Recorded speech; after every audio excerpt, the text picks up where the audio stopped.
Eu vou estar lendo lá em Josué, no capítulo 1. Vou ler só um verso só, porque senão a gente não acaba hoje. Josué, capítulo 1. Eu vou ler rapidinho aqui para a gente não gastar muito tempo. Josué, capítulo 1, verso 8, fala assim, ó. Relembre continuamente os termos deste livro da lei. Medite nele de dia e de noite, para ter certeza de cumprir tudo o que nele está escrito. Então, você prosperará e terá sucesso em tudo o que fizer. E o 9. Esta é a minha ordem. Seja forte e corajoso. Não tenha medo e nem desanime, pois o Senhor, o seu Deus, estará com você por onde você andar. Amém? A gente percebe que se tem alguém que está interessado no seu sucesso, na sua prosperidade e na sua felicidade, é Deus. Muitas das vezes a gente faz uma caricatura a respeito de um Deus punitivo ou de um Deus mesmo, né? Porque o próprio nome Deus, quando a gente fala Deus, parece que a gente está falando a respeito daqueles deuses gregos, né? Que o pessoal tinha que ficar fazendo oferendas e tal, e eles judiavam daqueles que o serviam. E é por isso que eu prefiro chamar Deus de Pai. Eu acho que tem mais intimidade. Eu acho que tem mais a ver com a personalidade dele. E a gente percebe aqui no livro de Josué o comissionamento de Josué. O capítulo 1 fala a respeito de Josué sendo comissionado por Deus e da promessa que Deus coloca sobre a vida dele. E eu quero estar usando esse mesmo texto para estar falando a respeito desse condicionamento, dessa reprogramação que Deus ele estabelece aqui no verso 8, para que nós possamos acessar o finalzinho do verso aí, que ele fala, se você fizer tudo isso daqui que eu acabei de falar, então você prosperará e terá sucesso em tudo o que você fizer. Ou seja, não é eu que estou te fazendo uma promessa vazia, não sou eu que estou pregando teoria da prosperidade, eu estou falando a respeito do que o próprio Deus ele deixa pré-estabelecido como uma verdade para que nós, como filhos, possamos viver. Por muito tempo, foi admitido um pseudo-evangelho, né, onde quem serve a Deus tem que passar necessidade, tem que ser os mais pobres, né, aquele negócio meio que franciscano assim. Só que a Bíblia não tem muito a ver com isso, né? A gente fala a respeito de um Deus que ele promete prosperidade, né? Se você for ver a vida de todos os patriarcas, eram homens prósperos e que eram conhecidos por isso. Eram homens tão prósperos que até os reis que haviam por perto tinham medo deles, de tão prósperos que eles eram. Né? A palavra de Deus diz que Isaac ele colheu 100 por 1 no tempo da seca. Então o diferencial é esse finalzinho aqui do verso 9. Não tenha medo nem desanime, pois o Senhor, o seu Deus, estará com você por onde você andar. Ou seja, se você está com Deus, então você tem tudo o que você precisa para que as coisas elas funcionem. É independente da circunstância, é independente da situação. Não importa o ambiente onde você esteja, se você estiver com Deus, você está bem preparado, você está bem munido. Só que Deus, ele nos conhecendo psicologicamente, ele sabe muito bem que aquilo que a gente tem na nossa cabeça, aquilo que a gente tem na nossa mente, aquilo que a gente traz na nossa mente, isso condiciona o nosso comportamento. Então, por mais que você venha aqui e escute palavras bonitas, e escute falar a respeito dos propósitos, dos projetos que Deus ele tem para a sua vida, se você não abrir mão daquilo que você carrega, dos entulhos emocionais, dos seus traumas que você já viveu, nada disso vai funcionar muito bem. Talvez você tenha até um entendimento a respeito, né? Talvez você saiba a respeito da verdade. É aquele negócio quando você fala para a pessoa assim, não, você tem que fazer assim, assim, assim, e a pessoa fala, não, eu sei. Aí você fala, mas por que você não faz então? Saber e não fazer é a mesma coisa de não saber. Eu sempre costumo falar pro pessoal, quando eu tô pegando no pé das pessoas a respeito de leitura, né? Eu falo para eles assim, que diferença que tem de você que não lê nada e de um analfabeto? O analfabeto ainda tem uma desculpa que ele é analfabeto, né? Mas o pior é aquele que sabe e não faz. Então Deus, ele deixa pré-estabelecido um diagrama aqui de como que você faz para conseguir desentulhar a sua mente de tal forma que você consiga acessar aquilo que ele quer para você. E é interessante que a gente está falando a respeito de evangelho, Deus está falando a respeito de Josué, um líder, e agora eu estou falando com pessoas que são conhecedoras da palavra de Deus.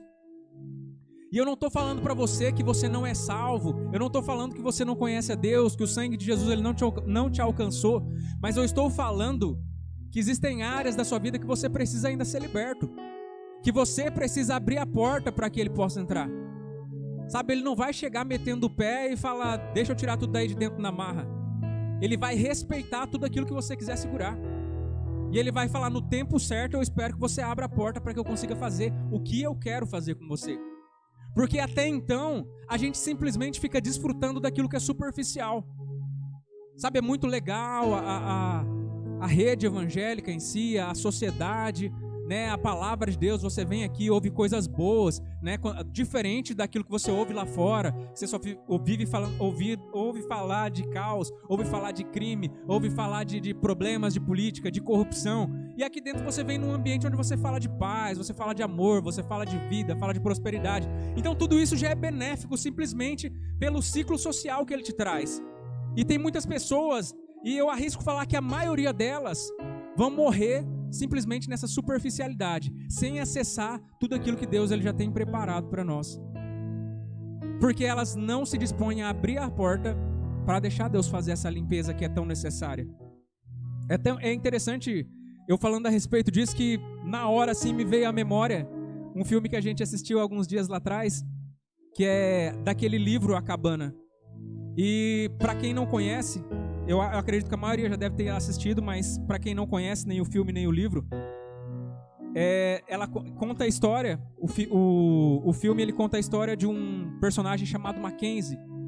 E o Mackenzie, na hora que começa o filme, ele já está dentro de uma igreja evangélica, se eu não me engano adventista até, e ele está com toda a família dele ali, a esposa, as filhas, todo mundo cantando uma música em pé, né? E a família dele tudo adorando a Deus, e ele tá tipo assim, tipo perdido, nada, tipo, né? Tô aqui por faço parte do ciclo social aqui, mas não me envolvo muito. E aí, na próxima parte, já começa a passar como que foi a história do Mackenzie, a sua infância. E a infância dele foi traumatizada por um pai extremamente religioso, que era religioso em si, vestia o terno azul marinho e ia para a igreja todos os fins de semana. Só que em casa ele era um homem agressivo, ele era alcoólatra, batia na mãe, na esposa, batia no filho. E uma das coisas que era interessante, ele agredia o filho enquanto obrigava o filho a recitar versículos bíblicos. Então, automaticamente, a história se discorre do filme. E uma das coisas que eu acabei percebendo, eu já tinha assistido esse filme umas outras vezes, e eu nunca tinha sido tão impactado como dessa vez que eu assisti. Até pelo fato do conhecimento que eu tenho hoje, até pelo fato da manipulação que eu faço com traumas de pessoas todos os dias. E eu fiquei analisando a situação daquele personagem, em detrimento de tantas outras situações que a gente convive. E aquele homem perdido dentro daquela igreja, e ele olhava para aqueles vitrais com aqueles desenhos de Deus, de Jesus, do Espírito Santo. E aquele homem ele não conseguia acessar a Deus como pai, porque a imagem de pai que ele tinha era de um pai violento. Ele não conseguia se relacionar com Deus, porque a imagem que ele criou de Deus, já que Deus é pai, Deus é um Deus punitivo. Então tudo que se relacionava a Deus para ele, por mais que ele fizesse parte do ciclo evangélico, ele imaginava que Deus era esse Deus violento, esse Deus punitivo, inacessível, que era o Deus da esposa dele, das filhas, mas não dele. E no desenrolar do filme, a situação dele acaba piorando quando a sua filha mais nova é assassinada. E aí começa esse processo de transformação, onde ele tem um encontro com Deus. Ele tem um encontro, uma visão de Deus. E o que mais interessa para nós hoje aqui, quando ele se depara com Deus, Deus não é um homem, Deus é uma mulher. E ele fala para Deus assim, mas eu imaginei que você fosse um homem, né, de barba branca, velho. E aí Deus fala para ele assim, eu me apresento para as pessoas de uma forma que mais se assemelha com aquilo que elas esperam. Porque nas entrelinhas, se elas se apresentassem como um homem, ele fugiria dali. Porque o homem, o pai para ele, era esse homem violento, agressivo. E muitas das vezes as pessoas elas vivem dessa mesma forma. Só para que você consiga entender aonde eu estou querendo chegar. Por mais que nós sejamos salvos, por mais que nós vivamos nesse ambiente de igreja, nós carregamos dentro de nós situações que nós vivemos lá no nosso passado. Histórias, decepções, frustrações, tudo isso está dentro de nós até hoje. Por mais que nós tenhamos conhecido a Deus, por mais que Ele tenha nos concedido salvação. E essas coisas, elas são determinantes para a maneira como a gente se comporta hoje. O meu passado, ele determina as escolhas e as decisões que eu faço hoje. Então, quando você chega aqui no ambiente igreja, automaticamente a sua mente, ela vai buscar tudo que tem relacionado com igreja na sua vida. Sejam elas coisas boas ou sejam elas coisas ruins. Então, se você já tem fatos negativos relacionados com igreja, por mais que você tenha vindo aqui amarrado, sem querer vir, e às vezes o culto está até bom, você está até batendo o pezinho assim, sabe, como se seu corpo estivesse gostando, mas na sua mente você fica falando, isso não é verdade, são manipuladores, e a sua mente, ela começa a liberar aqueles lapsos de negatividade para não permitir que você venha se liberar para esse mundo, porque esse mundo já te feriu, isso já te machucou. Então é como se houvesse uma luta a respeito do seu presente de hoje, da verdade que você está conhecendo hoje e daquilo que você já viveu anteriormente, quando você não tinha capacidade para conseguir codificar toda essa situação e modificá-la. E aí o que acontece? Como a nossa mente, ela é padronista, ela toma decisões no piloto automático para tentar gastar o mínimo de energia possível. Ela fala, eu tenho mais experiências negativas com isso do que experiências positivas. Então, mais uma vez, eu vou dar um não para isso daqui. E é mais ou menos desse jeito que a gente funciona. Nós temos esses entulhos mentais que eles acabam deixando uma incapacidade de que nós venhamos acessar isso que Deus ele tem nos concedido. Então, aquilo que você pensa, você acaba sentindo. E isso que você sente determina o seu ânimo. E automaticamente, à medida que o seu ânimo se altera, também se altera o seu comportamento e as escolhas, as decisões que você faz. Nós funcionamos assim. E o que interessa para nós a respeito disso, Júnior? Eu vou mostrar para você, nesse verso aqui, o que tem a ver com tudo isso que a gente está falando. É interessante que o autor ele faz questão de colocar aqui 3 chaves para que a gente consiga decodificar essa chave em si que Deus está entregando aqui e reprogramar todo esse lixo mental que a gente tem dentro de nós para que a gente possa acessar essas verdades que Deus está nos entregando. Então ele decorre aqui sobre 3 chaves específicas. Ele começa falando assim, relembre continuamente. Ele fala a respeito do passado, de relembrar. Aí depois ele continua falando, e medite nela de dia e de noite. Ele fala a respeito de uma meditação contínua, e tudo que é contínuo fala de presente. E depois ele fala para que você possa cumprir tudo o que nela está escrito.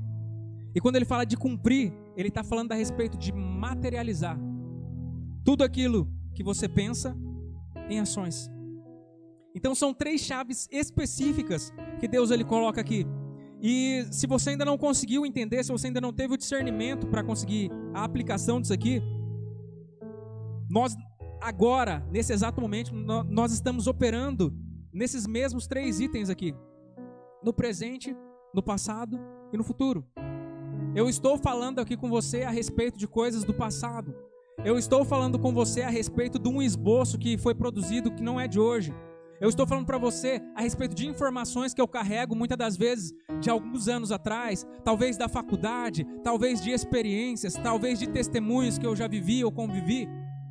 Então eu estou falando para você a respeito de passado, mas nós estamos vivendo aqui em presente. Nós estamos sendo condicionados no aqui e no agora. E nós estamos automaticamente falando a respeito de como você acessar essas bênçãos para o seu futuro. Então, em outras palavras, o que Deus está falando para nós aqui é uma maneira que nós possamos sarar o nosso futuro, condicionar o nosso presente e acessar aquilo que Ele tem para o futuro para nós. Ele está trabalhando em todas as áreas da sua vida. Ele está trabalhando em todas as áreas da sua vida. E para cada uma dessas áreas, ele entrega uma chave de como você realizar essa situação. Quando a gente fala a respeito de passado, a gente fala a respeito das nossas lembranças, das nossas recordações, de tudo aquilo que a gente já viveu, seja bom ou seja ruim. Quando a gente fala a respeito do presente, a gente está falando a respeito do discernimento, do significado do aqui e do agora, de tudo aquilo que você viveu e que muitas das vezes você nem sabia que essas coisas que você viveu no seu passado alteram o seu presente. Porque tudo aquilo que a gente está fazendo hoje, aqui e agora, está alterando automaticamente o nosso futuro. Então, se você deixasse de vir hoje aqui, automaticamente você já estaria alterando o seu futuro, para bem ou para mal. Então, todos os dias que a gente está vivendo, a gente está construindo no dia após dia, minuto após minuto, aquilo que a gente vai viver no nosso amanhã. E até algo que eu estava falando, eu acho que eu falei até na quinta-feira a respeito disso, né? Se você não está gostando daquilo que você está recebendo no presente momento, então começa a entregar alguma coisa diferente. Uma certa feita, alguém me falou assim: Júnior, eu tive um problema no meu relacionamento, eu vivi um relacionamento extraconjugal, e com muito custo, eu consegui trazer a minha esposa de volta. Só que eu percebo que até hoje ela não me perdoou. Eu mudei, eu comecei a fazer coisas diferentes, e mesmo assim ela não me perdoou. Ela é inacessível, sabe? Ela não me dá brecha. Eu oro, eu busco a Deus, eu faço tudo que você falou para fazer, mas mesmo assim ela ainda continua uma pedra. Parece que ao mesmo tempo que ela fala para mim vir, mas ela não faz questão de eu estar aqui. E eu falei: é mesmo? Ela não está interessada em te perdoar. Eu falei assim: você fez coisas erradas, não fez? Aí ele falou: fiz. Eu falei: então você colheu e ainda está colhendo o produto daquilo que você plantou, certo? Certo. Aí ele falou assim: tá, mas e aí, o que eu faço agora? Ela não quer me perdoar. Eu falei: então começa a plantar agora coisas diferentes, porque automaticamente você vai colher coisas diferentes. Você simplesmente está colhendo aquilo que você plantou. Você não plantou um relacionamento extraconjugal? Sim, então agora você está colhendo o fruto desse relacionamento extraconjugal. Agora o tempo da maturação não pertence a você. Quem te falou que era tantos meses, tantos dias para que as coisas voltassem a funcionar? A única coisa que você pode fazer agora é começar a plantar coisas diferentes daquilo que você plantou anterior. O único controle que nós temos é a respeito da semente que nós plantamos. O tempo da colheita quem dá é Deus. E a única certeza que o sábio Salomão ele te dá é: certamente aquilo que o homem plantar, ele colherá. Isso é garantido. Então a única coisa que você pode fazer para modificar a situação, se você não está se agradando daquilo que você está recebendo, comece a entregar alguma coisa diferente. É basicamente isso.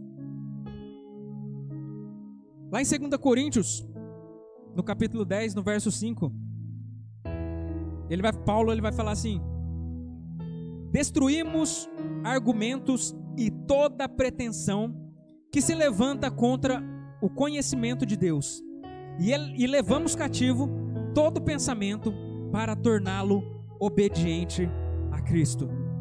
Sim, você é responsável pelos seus pensamentos, porque tudo começa ali. Ali é o maior campo de batalha que existe na sua vida.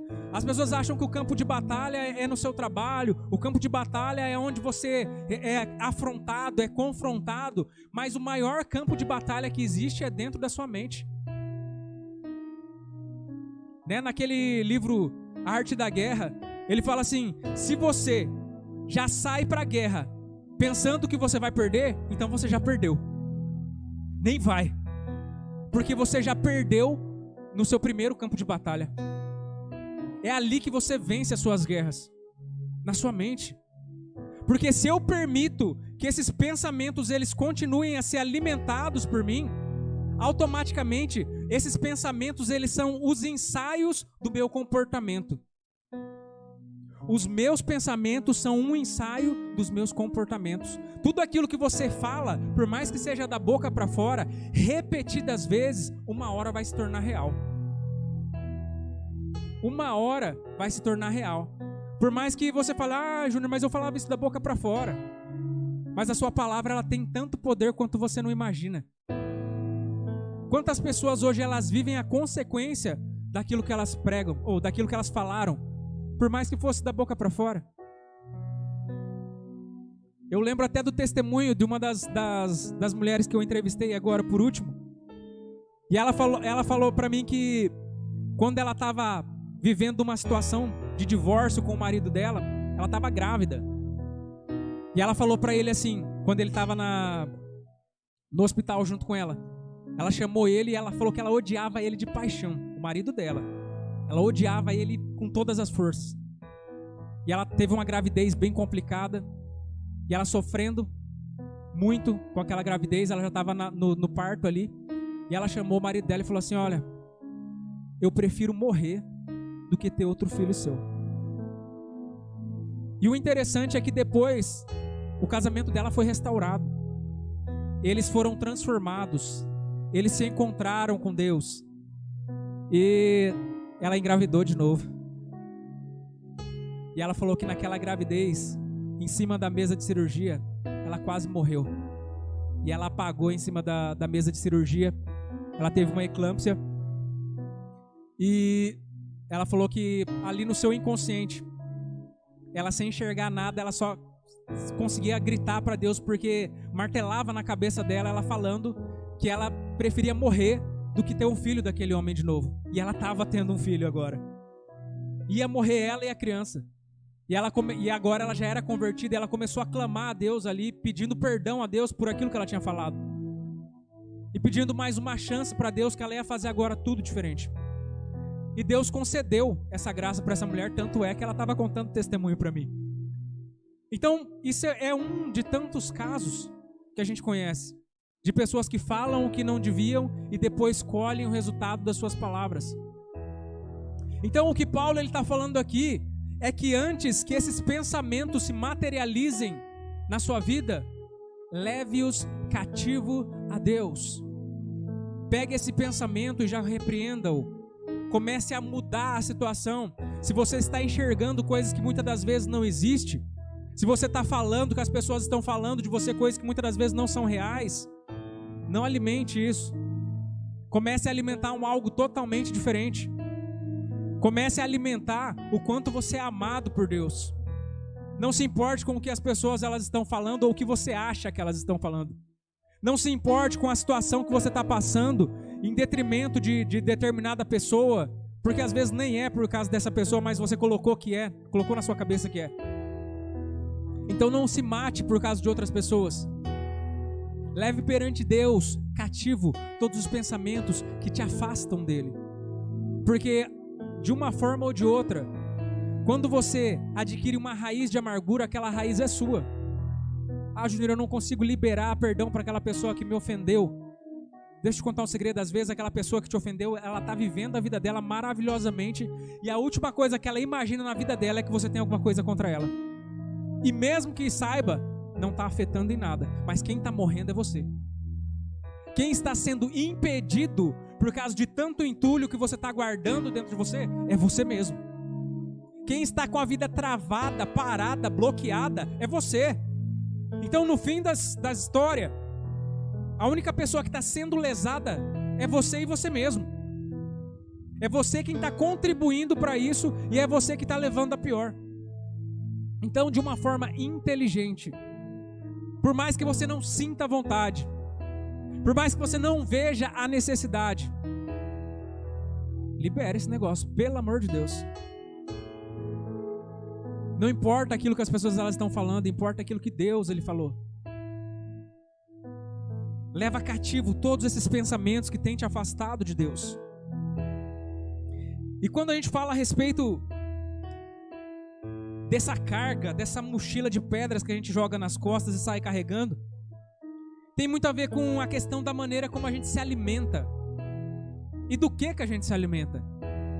Eu sempre falo a respeito da queda do homem, né? Já começa falando a respeito disso. Enquanto o homem ele se alimentava daquilo que vinha da boca de Deus, ele estava vivendo em plenitude no jardim. A sua vida era linda e maravilhosa. A partir do momento em que a serpente aparece na história e ela começa a alimentar o homem e a mulher, a vida deles começou a ir ladeira abaixo. Até que se materializou aquilo que eles tanto pensavam. Se eu comer essa fruta aí, será que dá alguma coisa? E a serpente falava, dá nada. Aí depois eles voltavam no outro dia e a serpente falava, e aí, não vai querer o fruto hoje não? Tá tendo, hein? A árvore tá carregada. Falava, hoje não. E até que uma hora aconteceu. Aquilo que estava no pensamento se tornou uma realidade. Você está entendendo? É a respeito daquilo que te alimenta. Lá em Romanos 12:2, ele fala assim, não vos conformeis, em algumas traduções está até, não vos amoldeis com o mundo, mas transformai-vos pela renovação do seu entendimento. Então quer dizer que é a respeito de transformar a mente? É a respeito de trabalhar aqui dentro? Eu achei que fosse a respeito de eu fazer outra coisa. Deus, ele vai direto no objeto, na raiz. Ele quer erradicar o problema. Ele não quer simplesmente passar uma maquiagem em você. Ele não quer simplesmente trocar a sua roupa e deixar você bonito e cheirosinho. Ele quer erradicar o problema. Ele não pede uma mudança, porque se você mudar, a qualquer hora você pode voltar a ser aquilo que você era antes. Ele quer que você se transforme. Porque quem já pisou no Santo dos Santos não sabe viver em outro lugar. Quando você já viveu o máximo, você não aceita o mínimo. Você fala, eu não admito nada menos do que isso daqui. E é isso que Deus ele se compromete para nós. Ele quer uma transformação. Quando ele fala a respeito de se amoldar, de se conformar, de ficar no padrão, no molde do mundo, ele está falando a respeito daquilo que você se alimenta. Hoje, se você for nas redes sociais, se você for na mídia em si, seja televisiva, seja online, toda a mídia, ela jaz no maligno. Se você for nos livros, a grande maioria jaz no maligno. Se você for na cultura, no sistema educacional, grande parte dele jaz no maligno. Então não tem para onde correr. Aquilo que Deus ele estabelece se torna padrão até os dias de hoje. E aquilo que ele fala é: medita de dia e de noite nas palavras desse livro. Porque são as palavras desse livro aqui que te livram desse mundo de morte. Sabe quando a Bíblia fala assim, jaz no maligno? Ele está fazendo uma referência à lápide que você vê lá no cemitério. Aqui jaz fulano de tal. Então quando ele fala a respeito de que o mundo jaz no maligno, ele está falando a respeito de um mundo morto. Esse mundo já está morto nos seus delitos do maligno. E quando a gente fala de mundo hoje, ele contempla todo esse sistema. Todo esse sistema globalizado, que é tudo interligado. Então se eu me alimento daquilo que o mundo ele me entrega, ao invés de eu estar sendo liberto, eu estou simplesmente me entulhando mais ainda. Eu estou impedindo qualquer possibilidade de que Deus ele consiga fazer o que está sendo prometido aqui em Josué. Entende? Eu mesmo estou inibindo essa possibilidade. Então sim, o melhor detox que você pode fazer na sua vida é começar a tirar as coisas que jaz no maligno da sua vida. Sabe aquela história dos dois lobos que estão lutando dentro de você? Quem que vai sobreviver no final? Aquele que você alimenta. Então não tem como coexistir a presença de Deus na sua vida, a prosperidade de Deus na sua vida e o mundanismo ao mesmo tempo. Eu posso ser mundano e eu posso ser de Deus, mas eu não posso ser as duas coisas ao mesmo tempo. Ou eu medito de dia e de noite na palavra de Deus, ou isso se torna o meu ponto de referência, ou então eu estou vivendo conforme aquilo que o mundo me dá para comer. Ou eu me assento na mesa dos improváveis, ou eu me assento na mesa dos demônios. É basicamente assim.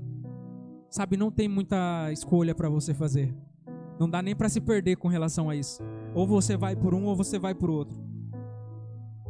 Então nós precisamos começar a colocar em pauta se é aquilo que nós temos vivido, se é aquilo que nós temos visto, porque nós se alimentamos tanto por aquilo que a gente vê, quanto por aquilo que a gente ouve, quanto pelo ambiente no qual a gente se encontra muitas das vezes. Ah, Júnior, mas eu não participo, mas você está lá no meio deles. Quando você menos esperar, você está falando igual eles. Quando você menos esperar, você está compartilhando das mesmas atitudes que eles. Você lembra de Isaías? Isaías falou assim: ai de mim, Senhor, porque eu sou um homem de impuros lábios. E depois ele entrega o ouro e fala assim: porque eu habito no meio de um povo de impuros lábios. Então você é o reflexo dos lugares por onde você habita. Ou você é cauda, ou você é cabeça. Lembra do lema da Revolução Francesa lá? Ou você conduz, ou você é conduzido. Ou eu tenho a estrutura o bastante, eu estou revestido da palavra de Deus, para que eu consiga adentrar a esses ambientes e ser influência para essas pessoas, ou então é melhor eu nem entrar. Porque tem pessoas que falam: não, eu preciso estar nesse ambiente porque eu sou a luz naquele lugar. Só que está mais para as pessoas te apagar do que para você clarear alguma coisa, nessa força toda que você está aí.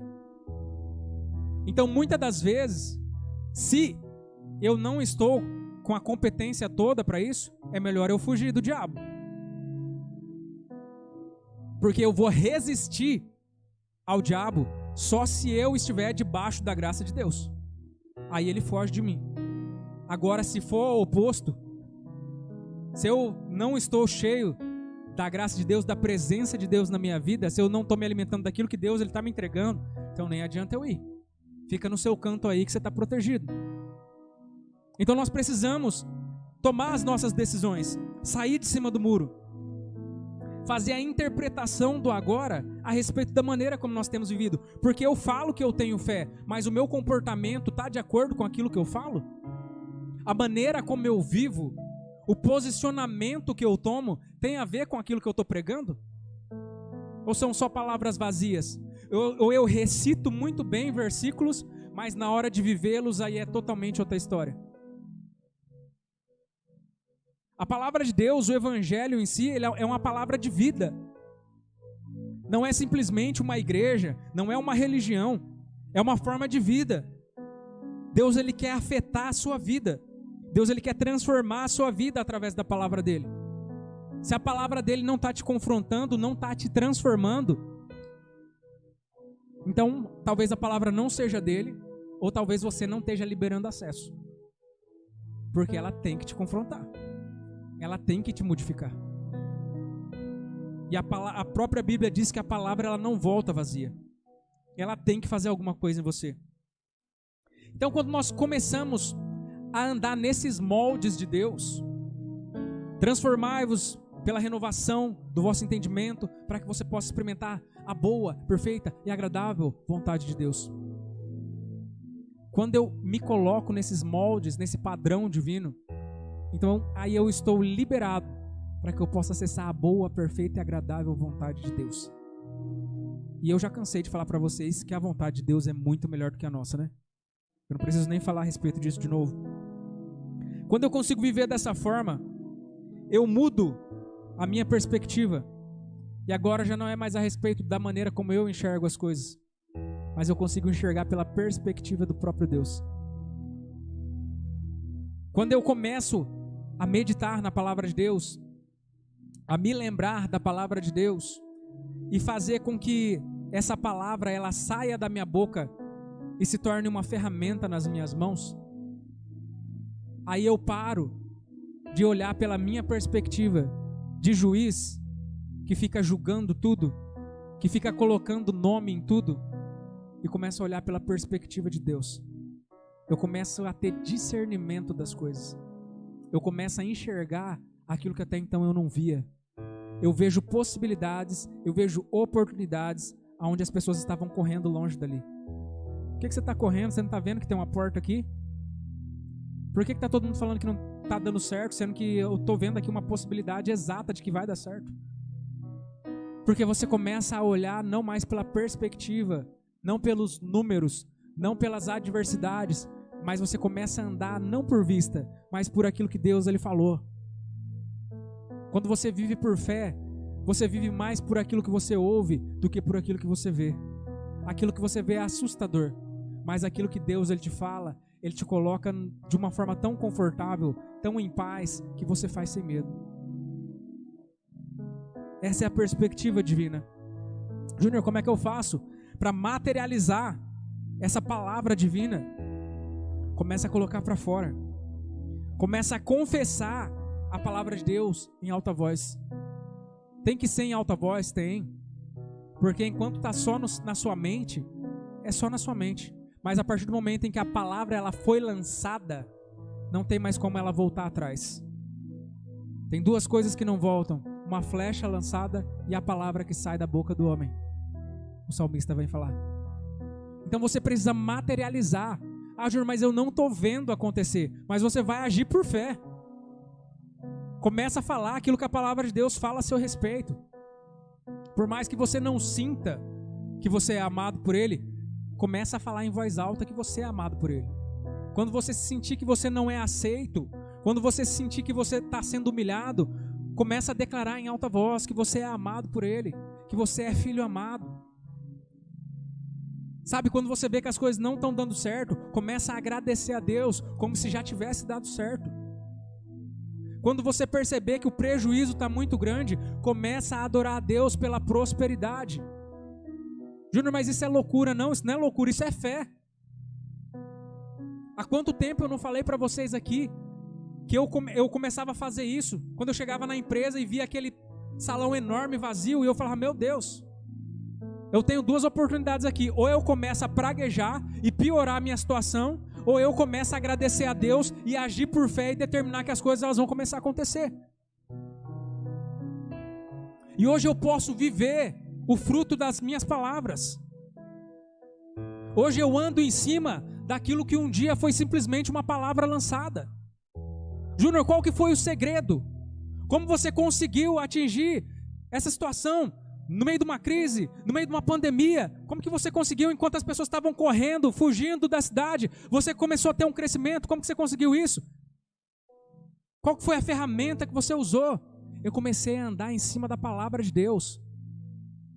Eu comecei a determinar aquilo que eu não via. Eu comecei a trazer à existência aquilo que não existia. E agora existe. Aquilo que Deus ele estabelece para você já existe. Porque Deus ele não anda no meu e no seu tempo. Você está chorando muitas das vezes, falando, ai Deus, olha só a minha situação, minha família toda derrubada, e você chorando. Só que Deus ele não anda no nosso cronos. Ele não está preso dentro das suas 24 horas. E você fala, não dá tempo mais. E Deus ele já está lá na frente, vendo a situação toda resolvida. É por isso que Ele nem gasta tempo chorando junto com você. Ele só fica esperando o time.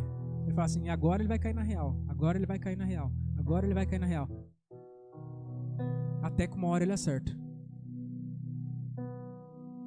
A gente precisa se mobilizar segundo as nossas necessidades. Eu estou sendo apertado, Júnior. Eu estou numa situação que eu estou me sentindo encurralado. Então começa a abrir porta onde não tem aí, meu querido. Começa a trazer existência onde não tem, aquilo que ainda não existe. Começa a exercitar a palavra de Deus na sua vida. Não fica esperando o pastor liberar uma profecia sobre a sua vida não, porque mais profecia do que já foi liberada, eu não sei para que você quer mais uma. Se o pastor chegar a falar para você, é sinal de que você está demorando muito. Vai ser para puxar a sua orelha de tanto que você está demorando. Porque falar, ele já falou. O problema é que muitas das vezes nós estamos tão insensíveis que nós não conseguimos nem perceber o que Deus está falando para nós. Então nós precisamos começar a trazer à existência as palavras, precisamos começar a confessar essas palavras em alta voz. Foi Ele quem me disse que eu ia prosperar. Foi Ele quem me disse que eu ia ter sucesso em tudo que eu coloco a mão. E se você perceber, existe uma semelhança muito grande com o Salmo 1. Né, Josué 1:8 fala a mesma coisa que o salmista fala lá no Salmo 1. Bem-aventurado é o homem que não anda segundo o conselho dos ímpios, não se assenta na roda dos escarnecedores e nem se detém no caminho dos pecadores, mas ele é como uma árvore plantada junto de um ribeiro, que na estação certa dá o seu fruto e suas folhas não secam. E aí chega na parte que é mais interessante, ele fala assim: e tudo que ele colocar a sua mão prosperará. Mais uma vez validando tudo aquilo que a gente acabou de ler aqui. Você está entendendo? Isso é uma verdade bíblica. Eu não estou fazendo doutrina de um verso, não. Isso é uma verdade bíblica. Relembre continuamente os termos deste livro da lei e medite nele de dia e de noite, para ter certeza de cumprir tudo que nele está escrito. Então você prosperará e terá sucesso em tudo o que fizer. Tudo que você liga no céu, automaticamente já está ligado na terra. É basicamente assim. Ah, Júnior, mas eu não tenho as ferramentas necessárias. Você já tem tudo que você precisa. Você já tem tudo que você precisa. Você não precisa de mais um investidor. Você não precisa de mais um cliente. Você não precisa de mais um sócio. Você não precisa de uma aceitação de uma pessoa. Você não precisa de um sim. Você já tem tudo o que você precisa. Você só precisa ligar no céu aquilo que você tanto fala aqui na terra, para que isso se torne uma realidade na sua vida. Amém? Você pode ficar de pé aí? Aleluia, Deus.